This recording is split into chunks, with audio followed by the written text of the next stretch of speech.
Hello दोस्तों, आइए online study YouTube channel में आपका स्वागत है। दोस्तों आज की इस वीडियो में हम यूपी डीएलएड सेकंड सेमेस्टर के इंग्लिश के 2022-2023 के सभी बहुविकल्पीय प्रश्न और दोस्तों इसी के साथ अति लघु उत्तरीय प्रश्न यानी कि very short answer type question solve करेंगे। तो वीडियो को एंड तक ज़रूर देखिए। दोस्तों ये वीडियो आपके लिए बहुत ही ज़्यादा महत्वपूर्ण होने वाली है। चलिए वीडियो शुरू करते हैं। तो दोस्तों यहाँ पर आप 2022 के ऑब्जेक्टिव टाइप क्वेश्चन देख सकते हैं, जिसमें पहला प्रश्न पूछा गया है, what are the two receptive skill, यानी कि दोस्तों रिसेप्टिव यानी कि ग्रहणशील कौशल कौन कौन से हैं आपको बताना है। Option A listening speaking, option B speaking writing, option C listening reading या फिर ऑप्शन डी रीडिंग राइटिंग। तो दोस्तों इस प्रश्न का सही आंसर हो जाएगा ऑप्शन सी लिसनिंग रीडिंग। दोस्तों आपको याद रखना है कौशल दो प्रकार के होते हैं, जिसमें पहले प्रोडक्टिव यानी कि उत्पादक कौशल, जिसमें स्पीकिंग और राइटिंग आता है, ठीक है। और दोस्तों दूसरे होते हैं रिसेप्टिव यानी कि ग्रहणशील कौशल, जिसमें लिसनिंग और रीडिंग आता है। आपको याद रखना है दोस्तों, बार बार ये प्रश्न पूछा जाता है, ठीक है। बात करें दोस्तों अगले प्रश्न की, तो दोस्तों यहाँ भी आप देख सकते हैं पूछा गया है, choose the correct spelled word. दोस्तों आपको ग्रामर की सही स्पेलिंग बताना है, ठीक है। दोस्तों ये क्वेश्चन भी बहुत बार पूछा जा चुका है, तो दोस्तों आपको ये प्रश्न की जो स्पेलिंग है वो याद रखना है। ऑप्शन सी आपका सही आंसर हो जाएगा ग्रामर, ठीक है। ग्रामर की स्पेलिंग होती है GRAMMAR, ठीक है, आपको याद रखना है। बात करें दोस्तों अगले प्रश्न की, तो दोस्तों यहाँ पे आप देख सकते हैं अगला प्रश्न पूछा गया है, what is the correct sentence structure of English, ठीक है। Option A subject object verb, option B subject verb object, option C object verb subject या फिर option D none of the above. तो दोस्तों इस प्रश्न का जो सही आंसर होगा वो ऑप्शन बी हो जाएगा, सब्जेक्ट वर्ब ऑब्जेक्ट। ये correct sentence structure of English होता है, सब्जेक्ट वर्ब ऑब्जेक्ट, ठीक है। बात करें दोस्तों अगले प्रश्न की, पूछा गया है, write a sentence to show exclamation, यानी कि विस्मयादिबोधक वाक्य आपको बताना है, ठीक है।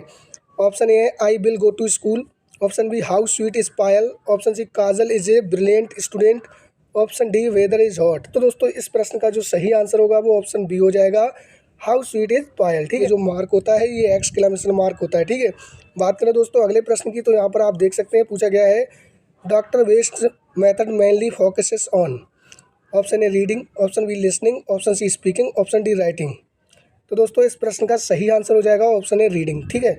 दोस्तों इस मेथड को रीडिंग मेथड के नाम से भी जाना जाता है, आपको याद रखना है, ठीक है। बात करें दोस्तों अगले प्रश्न की, तो दोस्तों यहाँ पे आप very short answer type questions देख सकते हैं, जिसमें पहला प्रश्न है, point out the adjective in the following sentence. आपको सेंटेंस दिया हुआ है, इसमें आपको एडजेक्टिव बताना है, ठीक है। सेंटेंस है, the gorgeous lady is coming toward us. तो दोस्तों इसमें क्या होगा एडजेक्टिव, तो दोस्तों एडजेक्टिव वो होते हैं जो नॉन या प्रोनाउन की विशेषता बताते हैं, ठीक है। तो यहाँ पे आपका सही आंसर हो जाएगा एडजेक्टिव गॉर्जियस। आप यहाँ पर देख सकते हैं द गॉर्जियस लेडी। बात करें दोस्तों अगले प्रश्न की, अगला प्रश्न पूछा गया है, fill in the blanks with suitable article. आपको सही आर्टिकल बताना है, ठीक है, खाली जगह में भरना है। तो हो जाएगा I have dash 1 rupee note, a आएगा या एन आएगा। तो दोस्तों यहाँ पे वन है, वन को जब आप लिखेंगे तो वन ऐसे लिखा जाएगा, और दोस्तों वन में जो पहली ध्वनि है ये व्यंजन की ध्वनि है, तो दोस्तों यहाँ पे ए आ जाएगा, ठीक है। सही आंसर हो जाएगा I have a 1 rupee note, आपको याद रखना है। बात करें दोस्तों अगले प्रश्न की, प्रश्न संख्या 8 आप यहाँ पर देख सकते हैं, पूछा गया है, change the sentence into passive voice. आपको एक्टिव वॉइस में सेंटेंस दिया हुआ है, आपको पैसिव वॉइस में करना है, ठीक है। The teacher praised him. तो दोस्तों इसका आंसर हो जाएगा पैसिव वॉइस में, he was praised by the teacher, ठीक है, आपका सही आंसर हो जाएगा। बात करें दोस्तों अगले प्रश्न की, अगला प्रश्न पूछा गया है, fill in the blanks with correct form of verb. आपको वर्ब की सही फॉर्म भरना है। सेंटेंस आपको दिया है, one of the boys in college dash fell in ill, है जाएगा या हैव आएगा। तो दोस्तों आप यहाँ पर देख सकते हैं, यहाँ पर जो सेंटेंस है उसमें वन ऑफ द लगा हुआ है, यानी कि ये सिंगुलर सब्जेक्ट हो जाएगा। तो दोस्तों इसकी जो वर्ब आएगी वो भी सिंगुलर आएगी, तो हैज हो जाएगा आपका सही आंसर, ठीक है।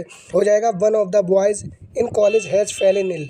दोस्तों यहाँ पे बॉयज में एस लगा हुआ है, तो आप ये ना समझे ये प्लूरल है, जबकि दोस्तों इससे पहले वन ऑफ द लगा हुआ है। प्रश्न है, punctuate the following letter with the punctuation marks wherever necessary. आपको पंचुएट करना है, ठीक है। तो यहाँ पे सेंटेंस दिया है, ओ yes sad the father I can at least do that much. तो दोस्तों सही आंसर हो जाएगा ओ yes mark of exclamation, sad the father comma inverted comma I can at least do that much, और यहाँ पर कॉमा बंद हो जाएगा, आपका सही आंसर हो जाएगा। बात करें दोस्तों अगले प्रश्न की, तो दोस्तों यहाँ पे आप देख सकते हैं पूछा गया है, change the following sentence into interrogative. आपको इंटेरोगेटिव बनाना है, ठीक है। The deaf can not here. तो दोस्तों इसका सही आंसर हो जाएगा can the deaf not here, और यहाँ पर दोस्तों आप देख सकते हैं प्रश्नवाचक चिन्ह लगा दिया जाएगा, ठीक है। बात करें दोस्तों अगले प्रश्न की, तो दोस्तों यहाँ पे आप 2023 के ऑब्जेक्टिव क्वेश्चंस देख सकते हैं, जिसमें पहला प्रश्न पूछा गया है phonetics is the science of. Option A sound, option B consonant, option C pronunciation या फिर ऑप्शन डी राइटिंग। तो दोस्तों इस प्रश्न का जो सही आंसर होगा वो ऑप्शन ए हो जाएगा, साउंड। ठीक है, आपको याद रखना है phonetics is the science of sounds. ठीक है, बात करें दोस्तों अगले प्रश्न की। अगला क्वेश्चन यहाँ पर आप देख सकते हैं पूछा गया है the productive skill of a language are. दोस्तों अभी आपने देखा था, अभी रिसेप्टिव स्किल पूछे गए थे, अब दोस्तों यहाँ पे प्रोडक्टिव स्किल पूछे गए हैं। ठीक है, option A listening and writing, option B reading and writing, option C speaking and listening या फिर option D speaking and writing. तो दोस्तों इस प्रश्न का सही आंसर हो जाएगा option D speaking and writing. ठीक है, उत्पादक कौशल हो जाएंगे यानी कि प्रोडक्टिव कौशल। बात करें दोस्तों अगले प्रश्न की, यहाँ पे आप देख सकते हैं पूछा गया है choose the correct article from the following options to fill in the blanks. ठीक है, आपको यहाँ पे सही आर्टिकल बताना है। ठीक है, पूछा गया he has been teaching for hour. ठीक है, ये आवर होता है, इसको ऐसे लिखा जाता है आवर। ठीक है, तो दोस्तों यहाँ पे आप देख सकते हैं आ से शुरू हुआ है, तो इसका मतलब ये है कि स्वर की ध्वनि से शुरू हुआ है, तो दोस्तों यहाँ पे एन लगेगा। ठीक है, तो हो जाएगा he has been teaching for an hour, आपको याद रखना है। बात करें दोस्तों अगले प्रश्न की। अगला प्रश्न पूछा गया है doctor Bates new method of teaching English emerge to overcome the limitation of which of the following methods. Option A situational method, option B direct method, option C grammar cum translation method या फिर option D substitution method. तो दोस्तों इस प्रश्न का सही answer हो जाएगा ऑप्शन बी डायरेक्ट मेथड। बात करें दोस्तों अगले प्रश्न की, आप यहाँ पर देख सकते हैं क्वेश्चन फिर रिपीट हुआ है, पूछा गया है choose the correct spelled word. दोस्तों 2022 में भी पूछा गया, 2023 में पूछ लिया गया है। ठीक है, तो दोस्तों इसका जो सही आंसर होगा वो ऑप्शन सी हो जाएगा ग्रामर। ठीक है, ग्रामर की जो स्पेलिंग होती है वो GRAMMAR होती है, आपको याद रखना है। ठीक है, बात करें दोस्तों अगले प्रश्न की, तो दोस्तों यहाँ पे आप very short answer type question देख सकते हैं। पूछा गया है point out the adjective in the following sentence lead is a heavy metal. ठीक है, आपको एडजेक्टिव बताना है, तो दोस्तों यहाँ पे आप देख सकते हैं हैवी आपका जो एडजेक्टिव हो जाएगा और मेटल आपकी धातु है। ठीक है, ये नॉन हो जाएगा, तो दोस्तों यहाँ पे हो जाएगा हैवी। आप आंसर देख सकते हैं, एडजेक्टिव हो जाएगा हैवी। बात करें दोस्तों अगले प्रश्न की। अगला प्रश्न देख सकते हैं पूछा गया है change the following sentence into active voice. आपको सेंटेंस एक्टिव वॉइस में बनाना है, पैसिव वॉइस में दे रखा है। ठीक है, a letter will be written by him, तो इसका सही आंसर हो जाएगा he will write a letter, आपको याद रखना है। बात करें दोस्तों अगले प्रश्न की। अगला प्रश्न पूछा गया है fill in the blank with suitable article he teaches in dash university. तो आपको बताना है यहाँ पर ए और एन में से कौन सा आएगा। ठीक है, तो दोस्तों यहाँ पर दिया है यूनिवर्सिटी, यूनिवर्सिटी यू से शुरू होगा, तो दोस्तों ये व्यंजन की ध्वनि है, तो यहाँ पर ए आ जाएगा। ठीक है, आपको याद रखना है, तो इसका सही आंसर हो जाएगा ही टीचेस इन ए यूनिवर्सिटी, आपको याद रखना है। ठीक है, यू की ध्वनि है तो यहाँ पर क्या आ जाएगा, ए आ जाएगा। ठीक है, अगर दोस्तों यहाँ पे स्वर की ध्वनि होती तो एन आ जाता, आपको याद रखना है। बात करें दोस्तों अगले प्रश्न की। अगला प्रश्न आप देख सकते हैं पूछा गया fill in the blank with the superlative degree.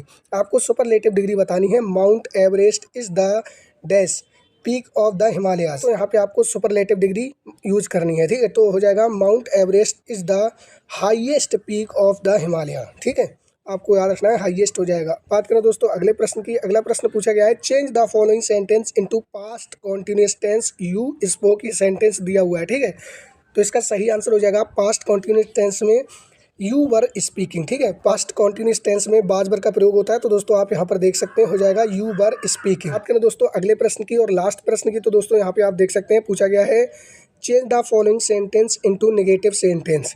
आपको जो सेंटेंस दिया हुआ है उसे नेगेटिव सेंटेंस बनाना है। ठीक है, सेंटेंस है Ayesha and Umar work in the central bank, तो दोस्तों इसका सही आंसर हो जाएगा नेगेटिव सेंटेंस में Ayesha and Umar do not work in the central bank. आप यहाँ पर देख सकते हैं do not work in the central bank, ये सही आंसर हो जाएगा। तो दोस्तों आपको ये वीडियो कैसा लगा कमेंट में ज़रूर बताइए, और दोस्तों ऐसे ही और वीडियो देखने के लिए आप चैनल को सब्सक्राइब जरूर कर लीजिएगा।